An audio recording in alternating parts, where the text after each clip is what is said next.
AV in your ears. That's Ambush Vid, giving you this audio visual down the most interesting street in the world. With my boy Steve, Fascination Street. You already know. Let's get it. When you whip in the Fascination Street, what do you...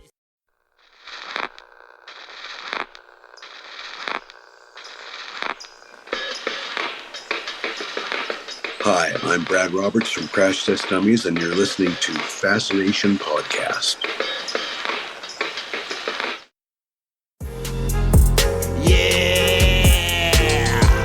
AV in your ears. That's Ambush Vid, giving you this audio visual down the most interesting street in the world. With my boy Steve, Fascination Street. You already know. Let's get it. When you whip in the Fascination Street, what do you... Welcome back, Streetwalkers. This episode is with Mike and Janell Bass. Mike and Janell Bass are the brains and the brawn behind the new, lightly carbonated canned cocktail called Pony Boy Slings.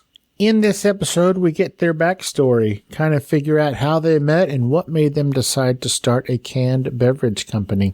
In addition to learning the journey of how they decided to make these beverages, we get to find out what their original plans were and then how COVID changed everything and brought them together in a more perfect union. They are a married couple. Thank you, COVID. And now they have teamed up together to create Pony Boy Slings. We get the backstory on Pony Boy Slings, and we talk about the 3 flavors that they have currently, and maybe another one that's coming soon, where you can get it, and some of those flavor profiles. These are all bourbon-based drinks, but the bourbon is not forward. It's more in the background so that it doesn't slap you in the face and you get all freaked out because you don't like bourbon. But Mike and Janell are very fun. They tell the story of their meeting and falling in love and creating this beverage company and what the future holds for Pony Boy Slings going forward. They do describe the flavor profile of each of the 3 varieties that are currently available. Also, where you can get them, how much they go for, and what is their alcohol percentage, and who their target audience is. Find out more about Pony Boy Slings and where you can find them with the store locator that is on their website, drinkponyboy.com, and follow them on Instagram and TikTok at drinkponyboy. And this is my conversation with the creators of Pony Boy Slings, Mike and Janell Bass. Prepare to be fascinated. Prepare to be fascinated. Prepare to be fascinated. Welcome to Fascination Street Podcast, Mike and Janell Bass. How are you guys doing? Doing great. We're doing great. Thank you. How are you? I am fantastic. Great. Ladies and gentlemen, streetwalkers, if you will, I have had on the show previously tons of beverage entrepreneurs. I hate that word so much. I do too. I've had bourbon distillers. I've had more bourbon distillers. I've had whiskey distillers, even a carbonated canned beverage on here before, like a seltzer kind of a thing. But you know what I've never had on here? You guys. So Mike and Janell Bass have created a company. It is a beverage company called Pony Boy Slings. And we're going to get into that. But first, what I like to do, guys, is I like to start from the beginning. It helps us understand how you guys got from where you were to where you are. So take your time. I want to assume ladies first, rules apply. Where were you born and raised? Where'd you grow up, Janell? Yeah, so I am born and raised on the border of Indiana and Kentuckiana. So technically New Albany, Clarksville area. And then my dad lives in Georgetown, Indiana, where I moved when I was like 12-ish and went through high school there and college in Indiana. And there you go. Now we live in Louisville. Yep. I lived in Louisville for a very short period of time, like a year and a half. But long before that, my stepdad, he was, I guess, born and raised in New Albany, Indiana. Mm-hmm. But he always called it New Albany or something like that. Yeah. And I was just like, well, New that's Albany? not real. Yeah. But he said it weird. He said Albany. Yes. New Albany. New Albany. I know. They say that in Georgia too. Who knows if it's Albany, Georgia, they pronounce it Albany. Yeah. Well, that guy sucks. So I'm just going to say that he said it wrong. Well, also, that's not too far from Cairo, Georgia, which is Cairo. Yeah. That's where Roddenberry's is. The Roddenberry's pickle factory is there. So here we have Versailles, and you can guess how that's spelled, Versailles. And when you say here, are you talking about in Louisville? Yeah, well, yeah, it's near Exactly. Frankfurt, Lexington area, Versailles. Yeah, but everyone who lives in New Albany says New Albany, I would say. Good, because that guy was dumb. But I've been to New Albany once or twice when I lived in Louisville. Mike, where were you born and raised? Where'd you grow up? I was born and raised in Orlando, Florida, the Winter Park area. Lived there last, and you don't meet many people. I was kind of getting outnumbered by the transplants in Florida. Yeah, it's like you don't meet anybody who's from LA. Exactly. Yeah, or anywhere anymore, And I think a lot unless of you're in people, New Albany. yeah, who are yeah. A lot of people who aren't familiar with Winter Park, like I wasn't. When he told me he was from Orlando, I was like, Yeah. oh, like right next to Disney. I mean, I think that's just everybody's first thought. And then I visited and I was pretty blown away. Winter Park's very fun and cool. Orlando in general, because Disney, this is always you kind of get lumped into the theme park like area. If you say you're from Orlando, people apologize to you. But I mean, there's a great food scene going on there right now. And I think it was like top 5 cities in the US with a demographic of like 26 to 45 were moving to. And it was Orlando, St. Pete, Tampa. Oh, wow. That whole area is just, it's the city beautiful, and it really is a clean city. And you take it for granted until you move into some states and cities and you see, you know when you're home. That makes sense. I guess it was 2018, I think. Me and my wife took the kids to Orlando, but we didn't give two shits about Disney. Like I said to my kids, keep in mind, they're in their late 20s at this time. Mm-hmm. And I was like, okay, so we're going to Orlando. So like, I'm going to buy park passes. Do you guys want to do like 2 days at Disney and then 3 days at Universal Studios, or the other way, or half and half? And both of them were like, I don't give a fuck about Disney.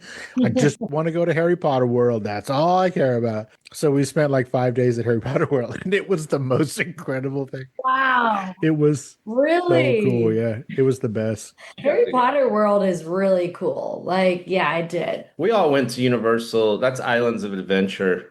We went there growing up. As we got older, LDA, legal drinking age, because Universal, you could drink and you didn't have to go to Epcot. That was Disney can only drink it. Well, Epcot and MGM, but Universal, they had a bar at the end of every roller coaster ride. So hell yeah. Yeah. Love them shit. That'd be awesome. I love that you called it LDA. That's really funny. Yeah. Nobody says that. When it's business, yeah. It kind of lumps into when you're reading about demographics, it's like Gen Z, LDA Gen Z, because gotcha. There's a lot of people are talking about lately in the industry how like Gen Z isn't drinking as much as the, millennials. Like, well, half of them are of age of LDA. Yeah. I heard they're not having sex as much as previous generations either. I heard this too. Really? Yeah. I didn't hear that. Yeah. I heard that. I heard that that generation is more focused on video games and edibles.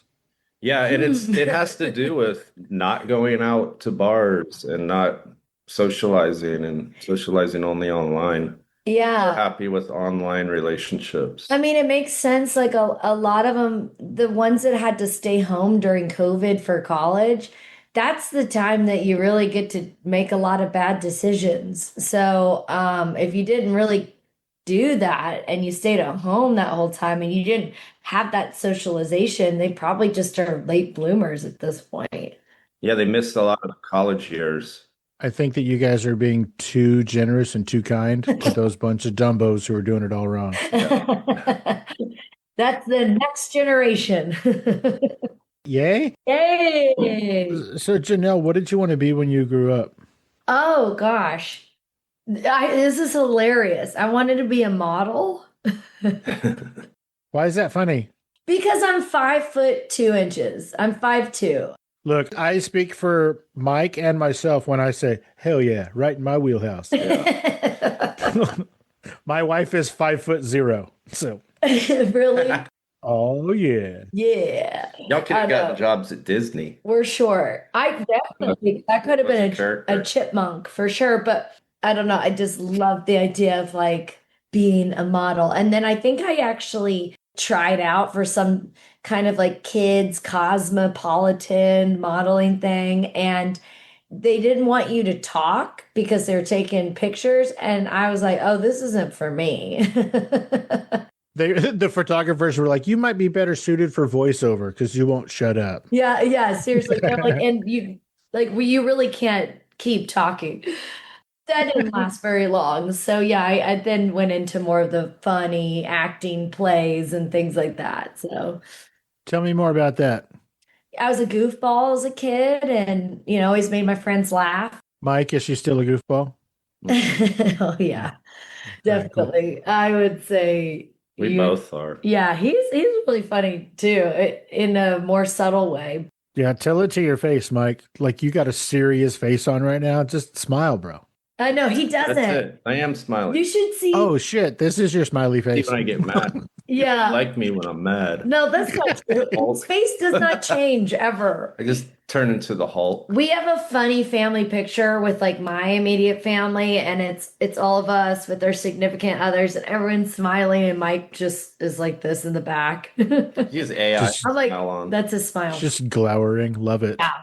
But no, I did I loved kind of the creative plays and musicals when I was a kid. And then in high school, I got into the dance team, and I did that all 4 years and loved it. And then after college, honestly, I tried the whole be an adult thing. And What does that mean?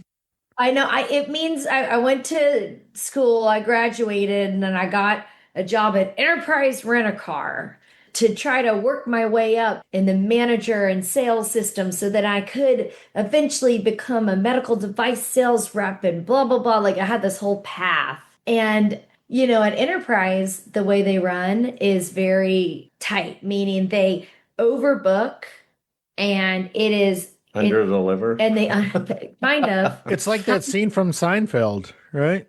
Where they're like, oh, you know how to take the reservation. You just don't know how to hold the reservation. Yeah. Yeah. Seriously. Like we would book, and we wouldn't have our cars on the lot. So it was so stressful and crazy. And you can imagine the customers were always kind of disgruntled because they're like, where's my car? This is taking forever. This was like back, in 2007 to 9-ish time. Now it's like you just get the keys and go. It used to not be that way. We had to walk around the car and mark every little ding and blah, blah, blah. Well, anyway, people would be very upset, but your branch was based on customer service and they measured it by a rating. I mean, it was very, very intense. And so if your branch didn't have a high ESQI, don't ask me how I know all this, probably because they burned it in my brain. You couldn't get bonuses. You couldn't get the good recruits. You didn't get good fleet. Like you needed to get that number up. So I would do things like do handstand contests in the middle of the lobby and With the renters? no, well, it was really just with myself, but I would do it and make them laugh. I would tell like jokes. I started doing silly things like that. And I actually did really good. I was like the #1 sales rep there for 6 out of 8 months that I was in that position. So the reviews, like the comments were just like, yeah, they didn't have my car ever, but hey, that girl sure was funny. Yeah, kind of. But He was the CMO, the chief morale officer. Oh, nice. But it was funny because the big wig, the area manager, he saw all my stats like month after month, and I was doing really well and going to these elite lunches and dinners, and I kind of was just like, whatever. And I remember him telling me, he goes, you're doing really good here. You could really move up. Was And it I was just like, the two of you? Yeah, it sounds crazy, right? Yeah. How was this conversation? Was this in a lobby of a hotel room? yeah, right. Oh my God. That was before me too. So that would be believable. But no, he was like, he goes, I don't think you belong here. And I was like, what? What do you mean? And he's just like, I think you're just meant to do something else. And it was like that first moment that I got like this kind of like green light from this professional that like I've always known I wasn't meant to be in that corporate kind of setting. And I was like, okay, done. And I basically ended up saving a bunch of money, quit, traveled the world, and then moved to LA. And that's how that happened. He was cheap state champ, right? Didn't he win like what was it? I was number one. I was just number one sales rep. Yeah. Number one sales rep in the state. In the state of Indiana. Wow. Do you have a plaque? Oh yeah, I got like a bunch. I think they're at my dad's house. Still hanging on the wall. It's on the fridge. He's just waiting for you to top that accomplishment. Yeah, still waiting. Why did you travel the world? Why? What does that mean? I always wanted to travel. When I was little, I think like my cousin and I, she would dream of getting married and having like 4 kids and had all their names picked out. And I was like, what's Spain like? And so I don't know. I just like always loved the idea of learning different cultures and meeting people that aren't like me. And I don't know. I just loved it. Like I said, I've been to New Albany, Indiana. And I also, when I was there, would look around and go, there's got to be more than this. Yeah, seriously. It's cool now. It's definitely It's much better, but it's still not. A lot of cool little restaurants, wine shops, cocktail bars. Yeah, they're getting better. But as far as like diversity goes and other cultures, I mean, Indiana's like very far behind. Bloomington is great, where IU is. I heard that, and I don't know if this is still true. It might be. But for a while there, Indiana was the country's biggest hotspot for meth. Oh, yeah. And AIDS. Oh, and AIDS? Those two go hand in hand, though, I think. Well, maybe so.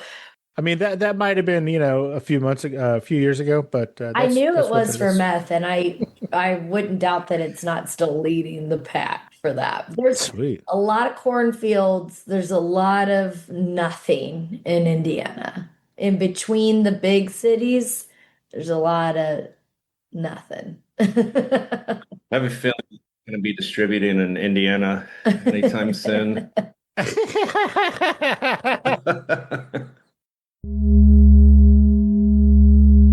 Hey, Streetwalkers, here's a word from our sponsors. Let's get back into it. What did you want to be when you grew up, Mike? I don't remember. I love this question because I had At one point, I wanted to be a helicopter pilot in Vietnam. what? That's very specific. My mom's second husband was a fighter pilot in the Vietnam War, and he had all of the helmets, the flight suits, the model planes, and I wasn't allowed to play with them, but I just started getting this interest in, I guess, my early taste of being a history buff. So I was 9 years old and reading these nonfiction, like paperback books about, soldiers in the Vietnam War. Hamburger Hill was your favorite movie? Exactly. I saw all those. Yeah. I don't even know what that is. Yeah, you wouldn't like it. I did. I watched all those growing up. But no, that was just a little phase. But I don't know. I think a professional baseball player, didn't we all want to be a... Yeah, I think we did. Janelle, what took you to LA?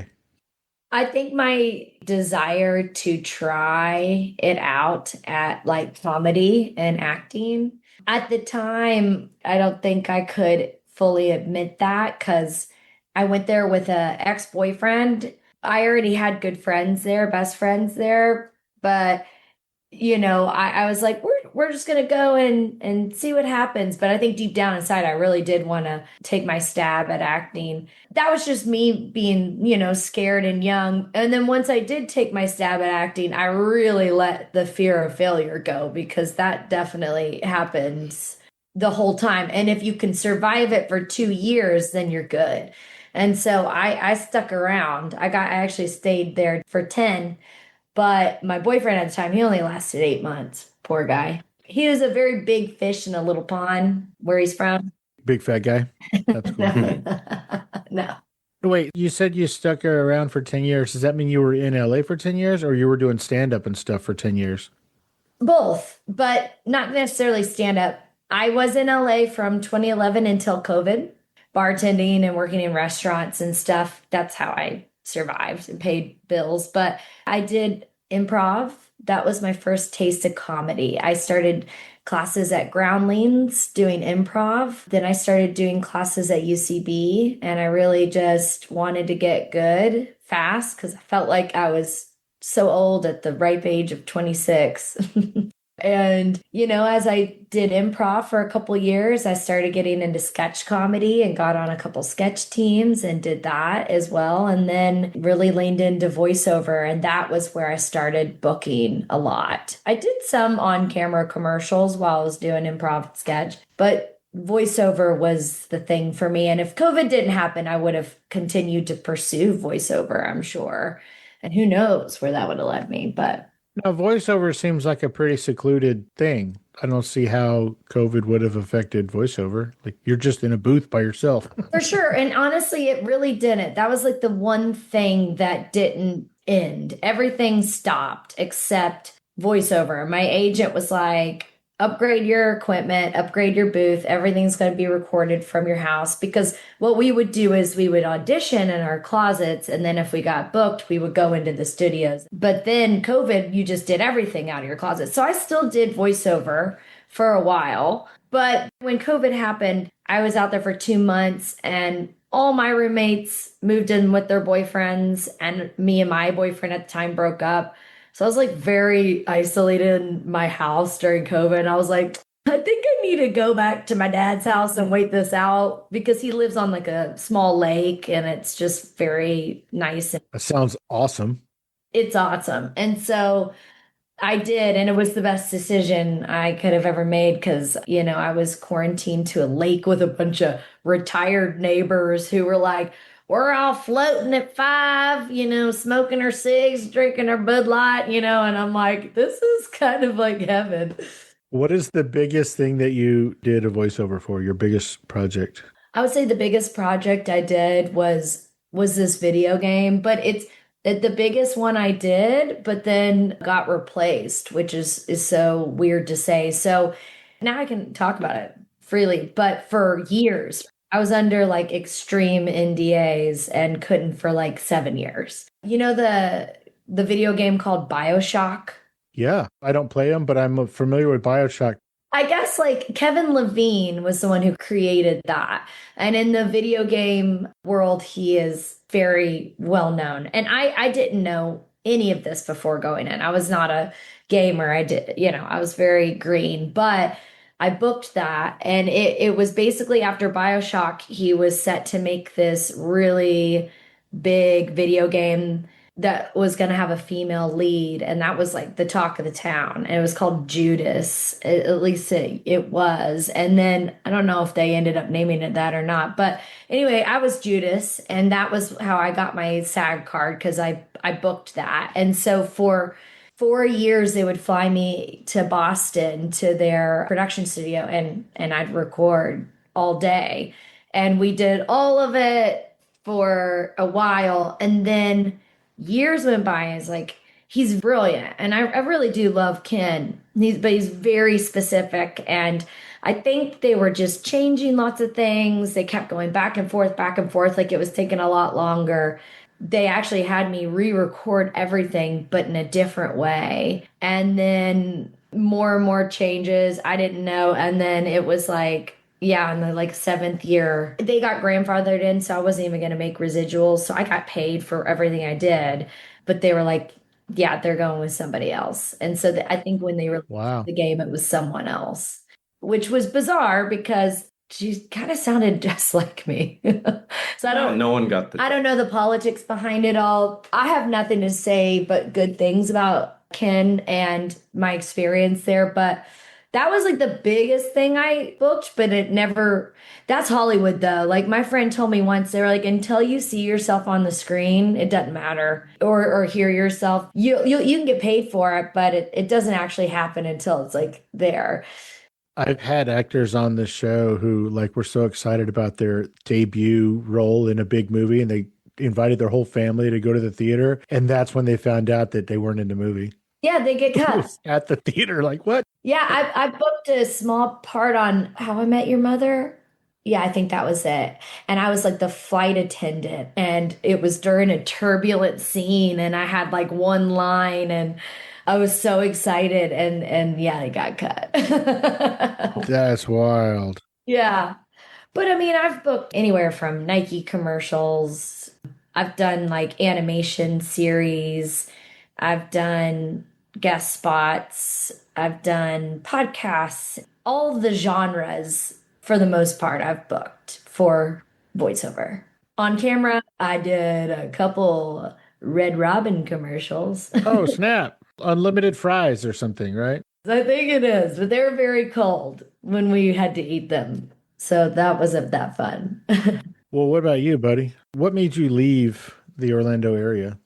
COVID and the current state of affairs in 2020. I think it was 2007, 2008. I was going over to Amsterdam. I had a friend over there. He and his wife at the time to open up a cocktail bar. In Amsterdam? Yeah, slash music space venue. So I went over there and started helping out with that, was going to make the move. And about 10 months into it, the property that we were in, that we had taken over and about to dig up the floor and start laying down electrical and plumbing in, Heineken came in and they said, well, this can't be a cocktail bar and music venue. What it's going to be is a Heineken themed bar because we own the rights. Your landlord should have told you this. So it went to court and that got dismissed. Heineken won that. So it was like, okay, back to the drawing board. So instead of moving there at the time, they wanted to go a little smaller and just open a small cocktail bar. So I helped out with that, and was going back and forth there for years. And then in 2020, I decided to make the move and just go to Europe. And they closed the borders to Europe. So I had been working for a consulting company here in Louisville. Killing time, my old colleague said, why don't you come up here to Louisville and get an Airbnb and just help out with some projects. So I did that because I was familiar with the area, but it was pretty desolate here. It was coming out of COVID. I had been coming from Florida where everything was wide open at the time. It wasn't here. And then there was also the aftermath downtown where I was of the Breonna Taylor protests, which that was all in Louisville. So there wasn't much going on. So I went on Bumble one night and just went on there just to see who was out there. And that's when I met this one. So you guys met on Bumble. Yeah. Now, is that the one that has a question, like a weird question as a starter, or is that Hinge? I don't know. That's Hinge, I think. Bumble's the one where the girl has to reach out first. Yeah, the Hinge is the questions. Okay. So he hops onto Bumble and you were like, oh, look at this serious-faced, good-looking gentleman. Yeah. And then you swiped up, down, whatever it is. Yeah. And then the rest is history. Yeah, that's it. So when you guys met, Janelle, where were you working? I wasn't, because it was COVID. You picked a winner, Mike. Good job. Oh, I wasn't either. on paper, it was terrible. We have so much in common. We're not from here and neither one of us have a job. Yeah, exactly. Yeah. Well, You want to go out? I was in Florida. I was working and collecting the stimulus check. And I think we even had the PPE. well, Probably shouldn't be saying but this. you were actually in Louisville helping Josh out. Yeah. So this was December of 2020. So this was still in COVID year. And when I was in LA, I was bartending at Osteria La Buca and doing all my stuff. And then when COVID happened, it was like that was done. Any on camera was done. Any performing was done. So the only thing I was still doing was voiceover. So when I went back to my dad's place around June, I was just going to be out there for 2 months. And then that turned into 6 months. So by December, I was still doing some voiceover gigs, but that's it. So on paper, I was like 36-year-old single living in my dad's basement, unemployed, don't know what I'm going to do with my life. Do I want to go back to LA? I mean, like, That's a pretty sexy bio to put on a dating I didn't website. see any of that. it said all of that. No, I'm just kidding. I honestly wasn't looking either. I was with a friend and we got kind of drunk one night and I was like, let's look and see and compare the dudes' profiles in Indiana, Kentucky compared to like the way they were in LA. Which LA, it's all like musicians and actors and it's all like, and then in Kentucky, Indiana was like every picture was taken with their face down like this, like just terrible angles, golden fish, maybe a deer or something. And it was just funny. And then his was him holding a glass of wine and a can of Spam, and it was black and white. I know. And I was like, this dude looks funny. And I wrote him, I said, I heard that Spam pairs really well with Pinot Noir. And then he had a funny line back. I said that depends if you're a Hunts or a Heinz girl. Yeah. Well, which are you? Heinz. Okay. All the way. Yeah. Okay. Anyway, it was just like the Coke and Pepsi. a much better banter than like, what up? And so that was nice. It was definitely transitional period for me and him. He was only supposed to be in Louisville for like a week. I was or just two. waiting on the green light for Europe. Yeah. And so the sheer fact that I even caught him on my Bumble radar is kind of crazy because he wasn't even supposed to be here. And same with me, like I was only supposed to be here for 2 months and that turned into 6. And I was trying to figure out what I was going to do. Like 2 ships on the Bumble passage. Yeah. Sure. We'll work on that metaphor. We'll work on that. Clearly, I've never said that before. I'm loving this Spam and glass of wine, black and white artistic photo. Do you still have that photo around somewhere? I hope so. It was a photo taken on 4th of July in my cousin's backyard at a barbecue during COVID. Oh, I didn't think it was taken at the top of the Eiffel Tower. It was Yeah, it wasn't in Tuscany. I got it done at Brent Allen. Oh, fantastic. I'm going to need that photo. Okay. Hey, Streetwalkers, here's a word from our sponsors.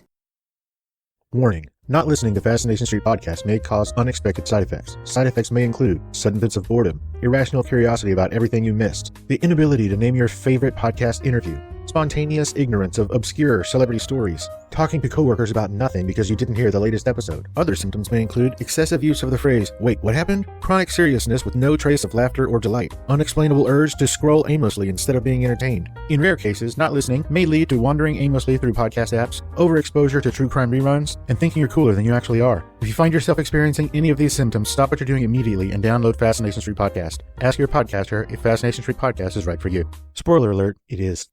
Let's get back into it. Okay, so you guys meet, y'all bumble around, everything's fantastic, and I'm assuming y'all got married since y'all have the same last name, or you're just weird cousins? Y'all got Yeah. married? That's good. That is a good guess for Kentucky, but no, we did get married. Oh, fantastic. How long have you guys been married? So this November, it's going to be 4 5. years. Or is it 5? No, it's 5, right? Yep. Wait. 21, 4 years. Yeah. Okay, 4 years we've been married. We And 5 years we've been together. Yeah. That's it. And we're really bad at dates too. Like last year, I think we forgot on the day. And we were like, oh my God, today is our anniversary or something like that. You guys aren't supposed to forget that for like another 30 years.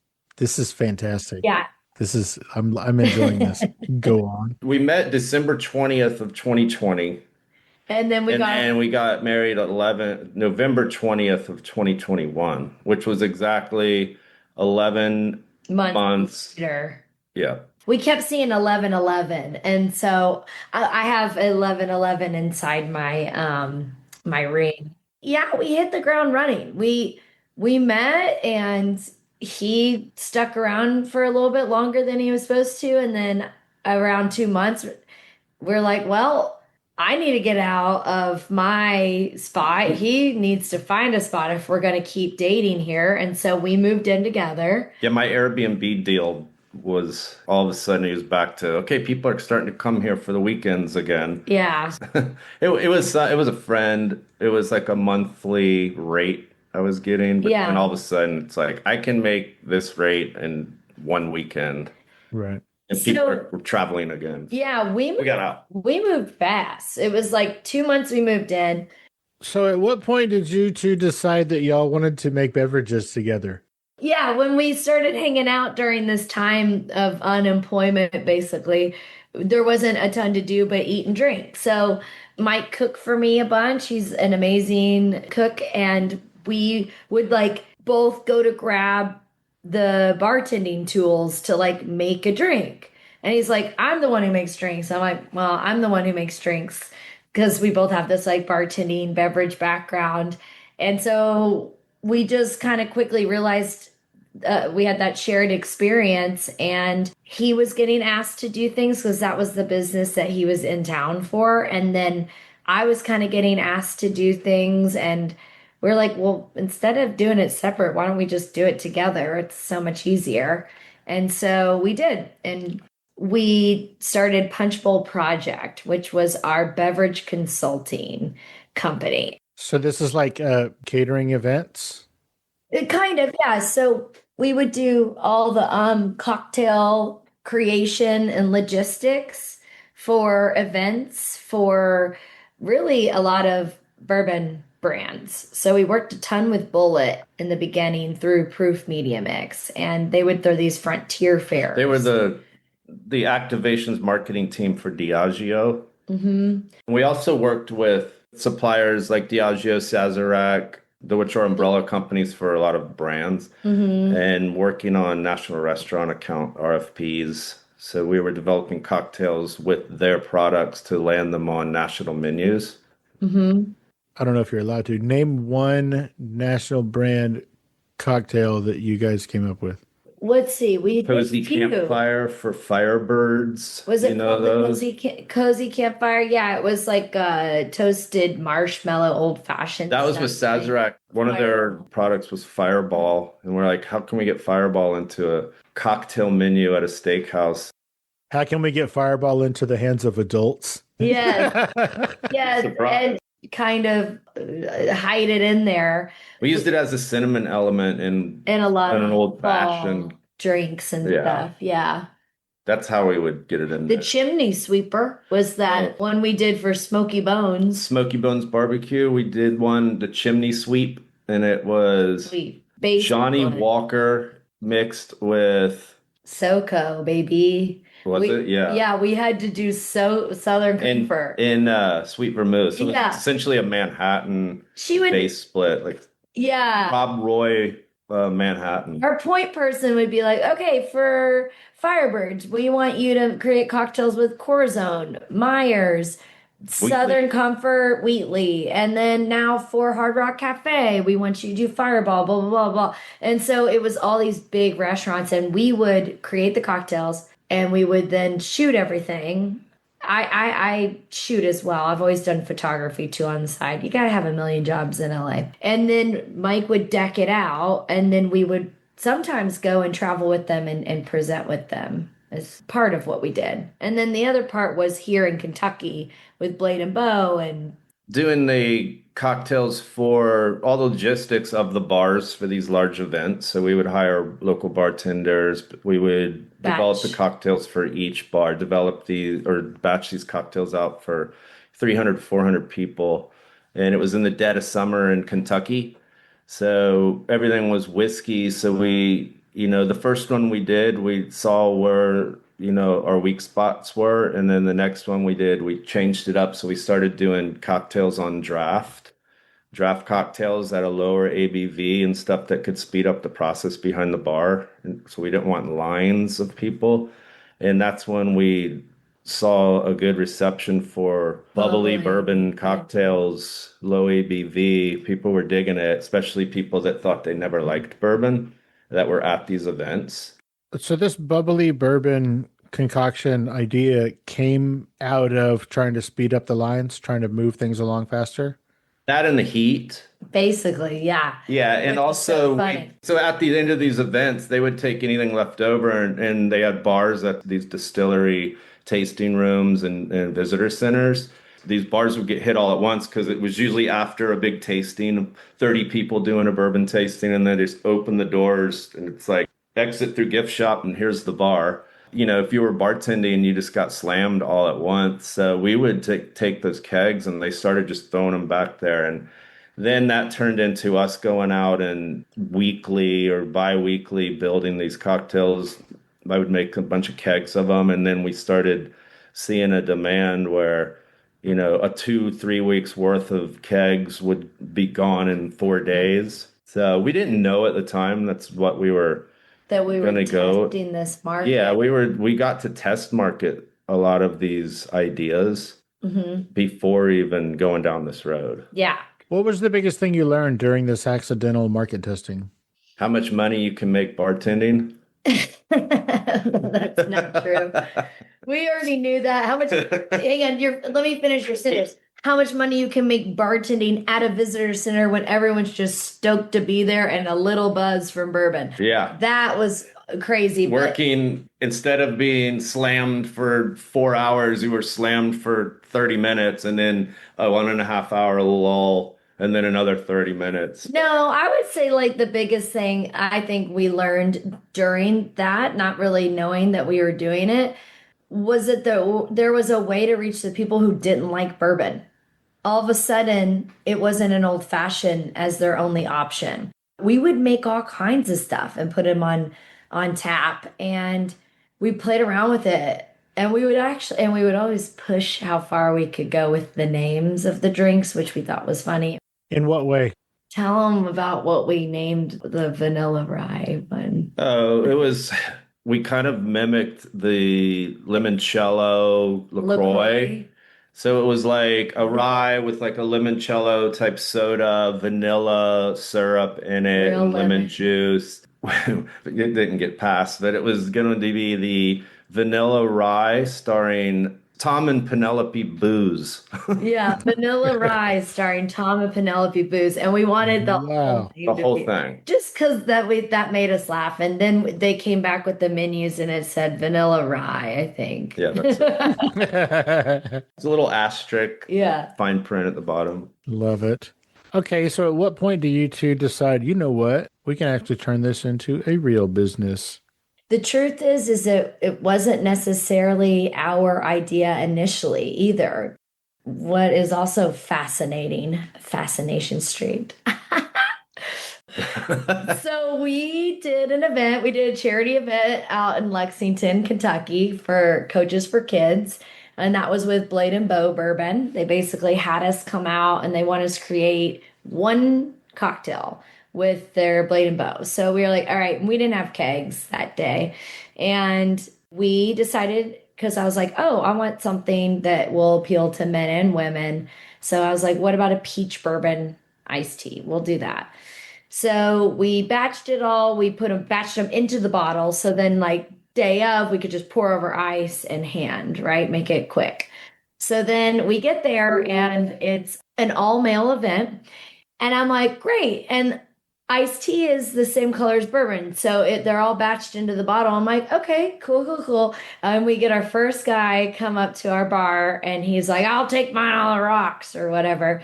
And I was like, I'm so sorry. This isn't actually just Blade and Bow. We batched a cocktail, so it's a whole cocktail, and they're like, ew, I don't want that. I don't mix my bourbon. And then I had to be like, well, let me just tell you what's in this. I'm like, we got fresh peaches from Huber's Orchard and Winery, which is this local spot.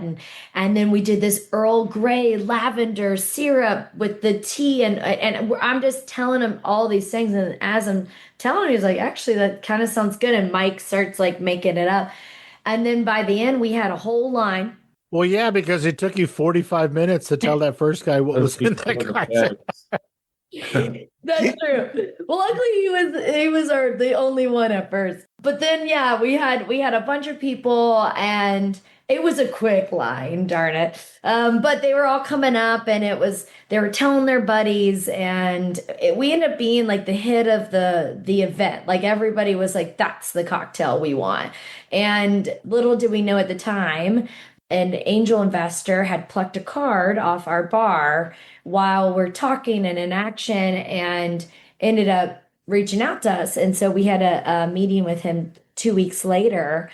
And he was like, listen, you guys have a really good story. You know what you're doing. Like, he knew kind of what was going on in the whiskey world of like everyone purchasing a bunch of barrels and what was going to happen. And he's like, I think you should stop consulting and giving away your IP and think about putting your cocktails in cans. And that was the first moment for us that kind of sparked, and we looked at each other and we were like, oh, this is it. Because up until this point, we decided to say yes to everything that came our way, whether it was teaching how to make an old fashioned cocktail classes or these events, visitor centers, these RFPs. We were just saying yes. And all of them, it was like, okay. But when this happened, it was so foreign to us. I don't think we would have thought to go this route, but it was exciting and felt challenging. And we were like, okay, this is it. So that's actually how it started. So that is the inception of Pony Boy Slings. Mm-hmm. Pony Boy Slings is a carbonated cocktail in a can. Is it got a low alcohol content? 7%. 7%. What is a beer? Like 5. Like a light beer is anywhere from 4.5 to 5. And then like IPA strength is around 7. Okay, so you guys are calling it a low alcohol content, but kind of high for a can. Yeah, compared to, even like a whiskey sour, you're still getting into the 15 to 20% range. Old fashions, you're up there in the Yeah, it's more like 50 to compared 60. to a bourbon cocktail. Yeah. Got you. But we want it to be sessionable the way you would drink a beer. We actually say we don't want to replace a bourbon moment. We actually want to participate in the beer occasion. And be a premium cocktail. Hey, streetwalkers, here's a word from our sponsors. Let's get back into it.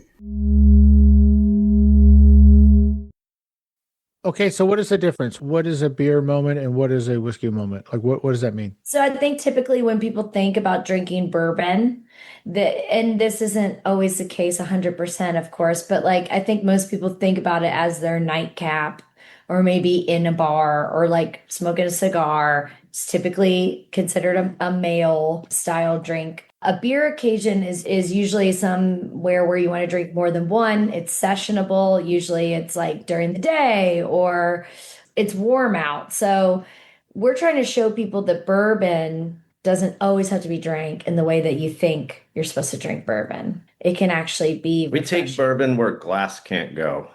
Okay, so this is a bourbon cocktail that is ideal for watching the game, being at the game, being on a boat, Yes. car rides. Oh, wait, I can't say that.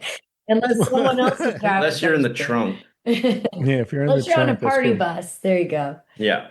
Sounds like a blast. So you're trying to take bourbon away from steaks and kind of move it over next to hot dogs and nachos. Not necessarily take it away, but we're trying to create another channel. Yeah, we're giving you another option that's refreshing. If vodka and tequila can be refreshing in cans, bourbon absolutely can too.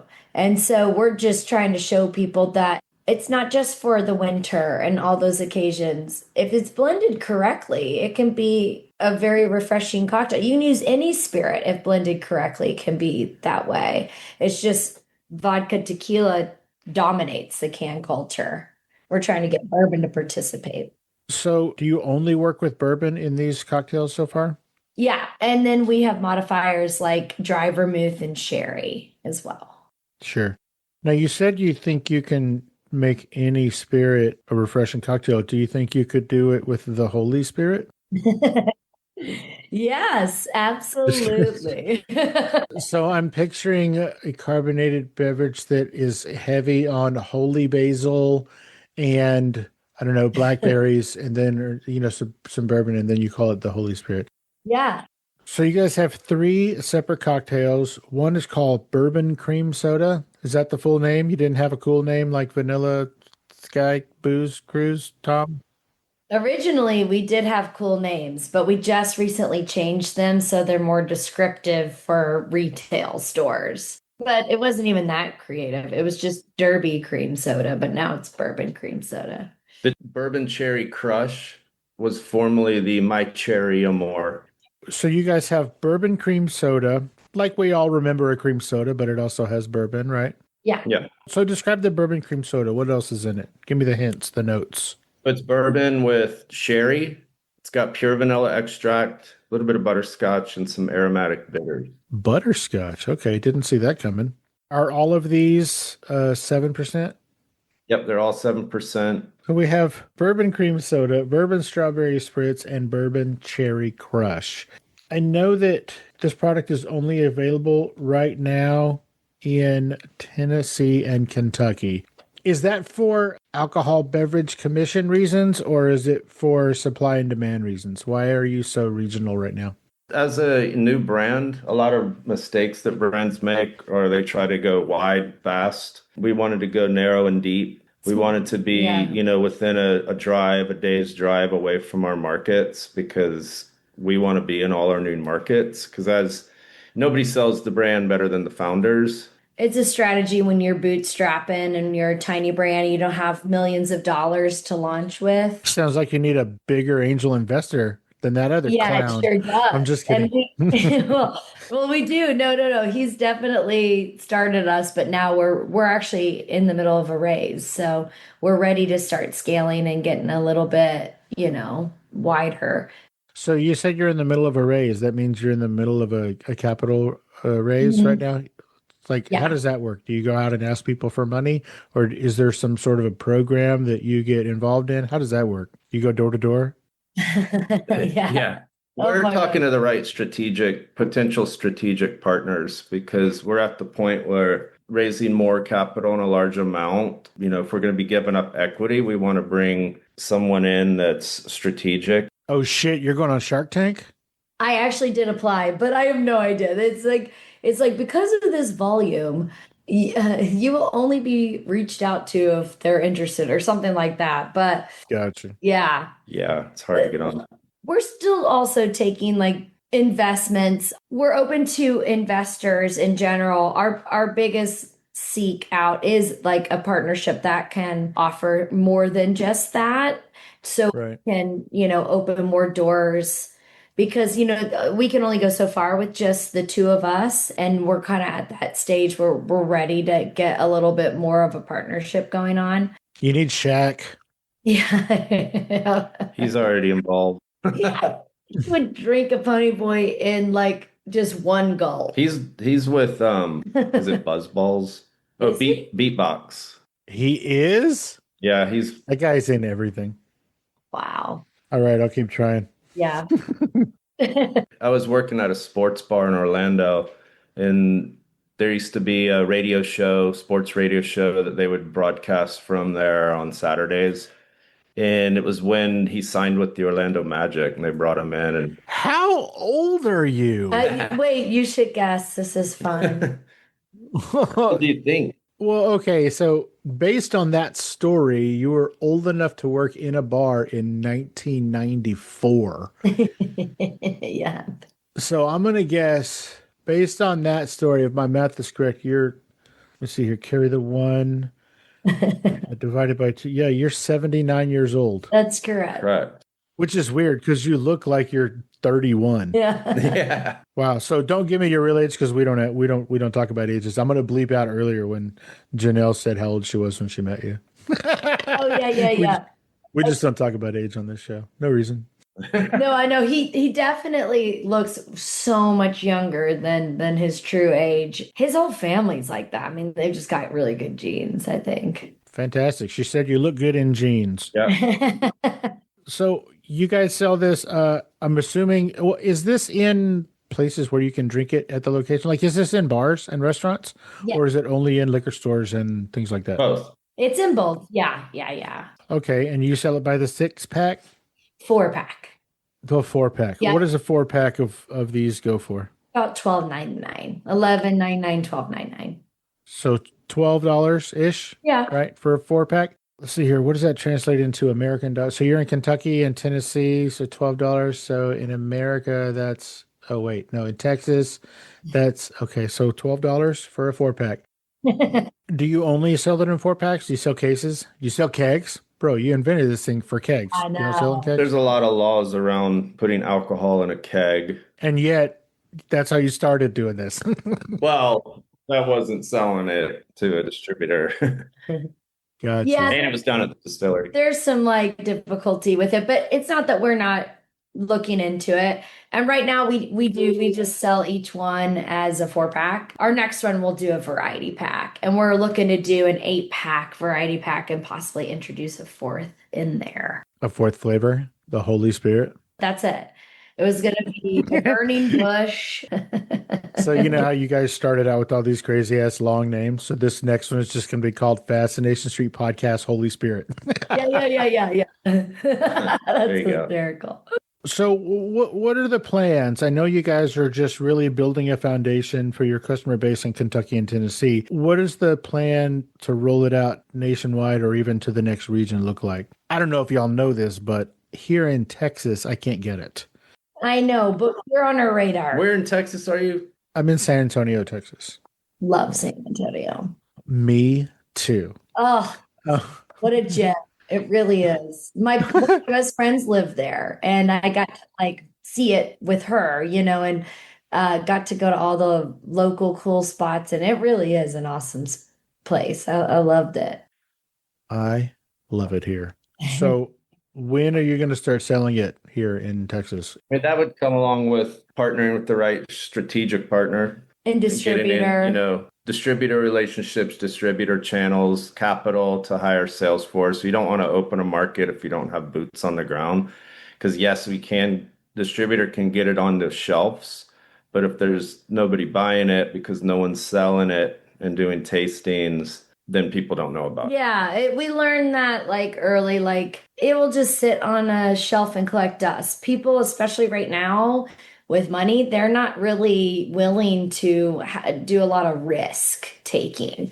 And so it's quite hard to sell if you don't know. And we're definitely like getting to be a little more well known in these areas, but if we can raise the right amount of capital in a fairly quickly way, like Texas is one of the big ones we want to go to. Everyone tells us we would do really well in Texas. I think people would love us there. I really do. That's one of the states.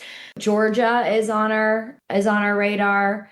Of course, Indiana and Ohio, just because they're our neighbors. We will open those up, and maybe not Indiana, no. Well, no, Southern Indiana, we will. For sure. That's where I'm from. So no, we will. Those will happen probably first. And then, Georgia, Florida, Texas. We're looking up into the Northeast as well. I think we could do really well in New Jersey, actually. We're talking with a distributor there. And as long as we can continue to raise capital and get the right distribution channels and marketing channels, hopefully with a strategic partner, like we can, grow faster than, we started. Because it's been a bit of a slow growth, but that's okay. Because I'd rather do that and stay in business than have it go really fast and then all of a sudden out of money and goodbye, baby brand.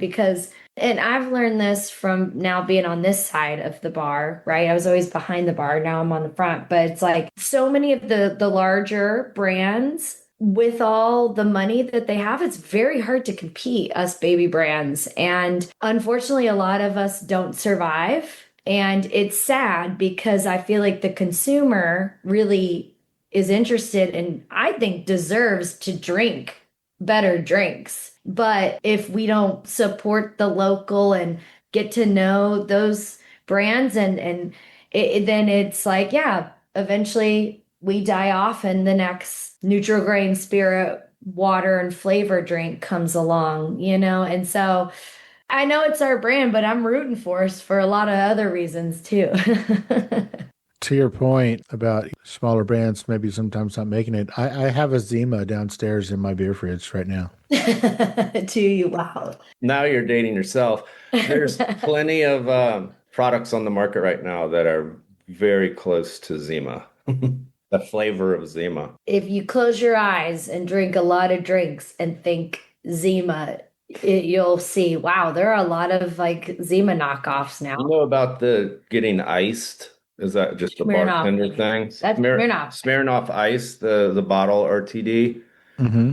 So in the bar world, it's kind of like a bartender's prank to each other is getting iced, or just not necessarily in the bar world. Yeah. I mean, It just seems like that. Those are the ones that knew, but it's where you hide a Zima somewhere in Or a Smirnoff. house or the Smirnoff Ice. And if you find it and someone pranks you and you open a drawer and it's in there, you have to get down on a knee and just If you chug it. unexpectedly find a Smirnoff Ice, you have to chug it right then and there.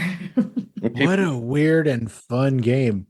The 64 It's so ounce, fun. 32 ounce. And two of my best friends have been icing each other for 20 years. Are they okay? That's questionable. But they literally just at one of their bachelorette parties recently, she got iced 3 times from the same friend. That doesn't sound like a friend. No, it doesn't. So Ponyboy Slings, for all of my friends in the Tennessee and Kentucky area, of which half the people that have been on this show live in those areas, where can somebody find Ponyboy Slings on a shelf or in an establishment? In Kentucky, we're in Total Wine, we're in Liquor Barn, Evergreen, Whole Foods, and then a handful of independents like Top Hat, The Breeze, Goldie's, State Liquors, the major liquor stores around Kentucky. And then in Tennessee, kind of same, but more like the major cities. So Nashville, Knoxville. We just opened up Chattanooga and Memphis. But on our website, we have a store locator and I update that weekly. And so that helps. And their website is? It's drinkponyboy.com. Very easy. We just tell you what to do. Same on our Instagram, it's Drink Pony Boy. Okay. What is a sling? A sling, you want to tell? Yeah, a sling is an old term for have you heard of a Singapore sling or a gins? Yeah. Originally, a cocktail is a spirit with sugar, water, and bitters. So the water coming from the ice and dilution. A sling is basically a cocktail, but it's stretched with water, typically carbonated water. Got you. Okay. Bitters, sugar, spirit, and usually like bubbles. Yeah. Often referred to as a Collins style because of the glass. Yeah. So Or a long it's an old drink. term. Yeah. Got you. So Instagram is Drink Ponyboy. Mhm. There's no slings in your website or your social media handles. It's all Ponyboys. Mhm. Are you only on Instagram? Where else are you guys on social media? Mostly Instagram. Sweet baby social media team has now got us on TikTok. Oh, I'm looking forward to the dances that you guys are. Yeah, no. Maybe in the start of COVID that we would have done that. So everybody listening just heard Mike laugh, but what you didn't see was he scrunched his face up like he was furious, and then he laughed, which was kind of weird. It was weird. Yeah. This is the resting face. Oh, This is nice. He's like got that. resting Mike face. That's cool. He does. Okay, so Ponyboy slings are available all over Kentucky and Tennessee. If you're really looking for it, try to hit one of the major cities. That'll really make it a lot easier. Mhm. There's 3 different flavors as of right now. There's a bourbon cream, there is a strawberry spritz, and a cherry crush. All of these are bourbon and other things, aromatics and whatnots. They are exactly 7% alcohol by volume per can.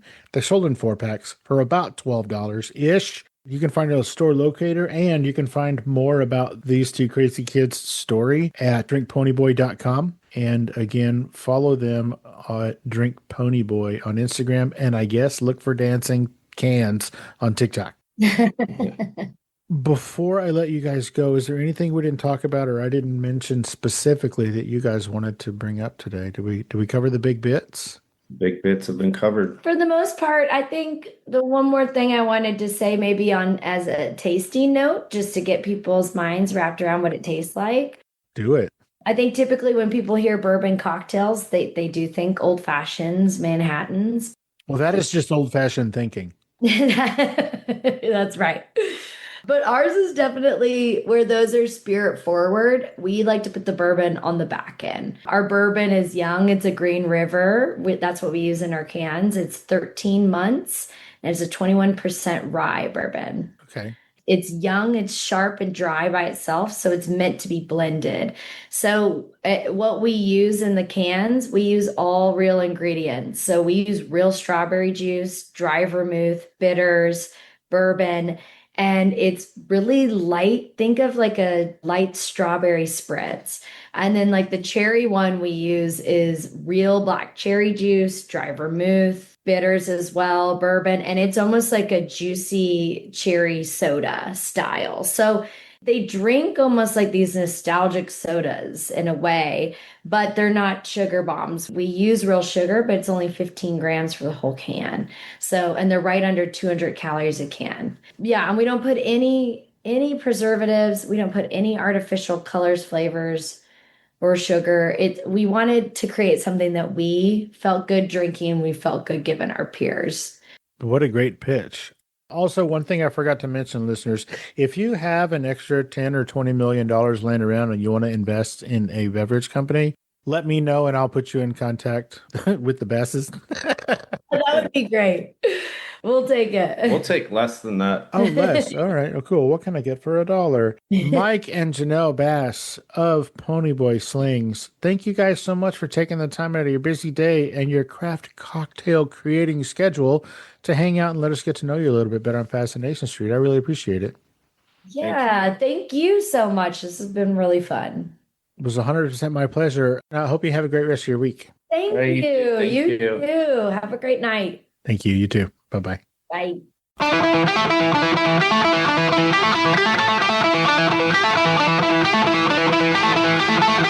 Opening music is the song FSP Theme, written, performed, and provided by Ambush Ven.